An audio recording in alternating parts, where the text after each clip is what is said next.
Hello and welcome to Rishi talks. यहाँ पर topics होंगे आपके एंड ओपिनियन होगा मेरा। आज मेरी थोड़ी तबीयत ख़राब है तो ध्यान मत देना ज़्यादा आवाज़ पे मेरे। बाकी आज का टॉपिक है, मेरे फॉलोअर ने दिया था डेथ के बाद क्या होता है। हम लोग डेथ के बाद दो चीज़ का आंसर दे सकते हैं। एक तो पहला है साइंस और दूसरा है religion.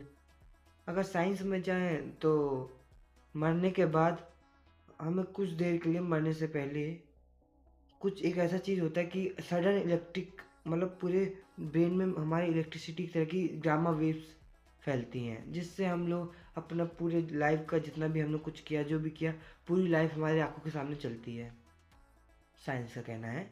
And second thing, science में ये भी कहा जाता है कि हमारी जो बोन्स हैं एंड ब्लड ब्लड में आयरन होता है, वो भी जाके एंड में यूनिवर्स में ही मिल जाती हैं। भले ही बहुत ज़्यादा टाइम लगता हो, लेकिन यूनिवर्स में ही मिलती हैं। और रिलीजन में जाएं तो उनका भी वही कहना है कि अंत में हमारा जो शरीर है वो यूनिवर्स में ही मिल जाता है।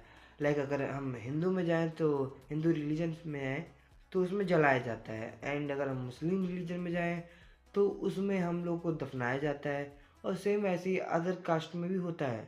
बाकी कुछ कास्ट ऐसे भी हैं जहाँ जो नेचर में ही करने के लिए, कुछ कास्ट ऐसे भी हैं जिसमें हमें बस ऐसे छोड़ दिया जाता है, जैसे एरिया वाइज रिलीजन बनाए गए थे, तो और रिलीजन के हिसाब से ही हमारे डेथ के भी वो देखे जाते हैं। और सबका एक ही मानना है कि यूनिवर्स में ही हमें लास्ट में सेटल कर दिया जाता है।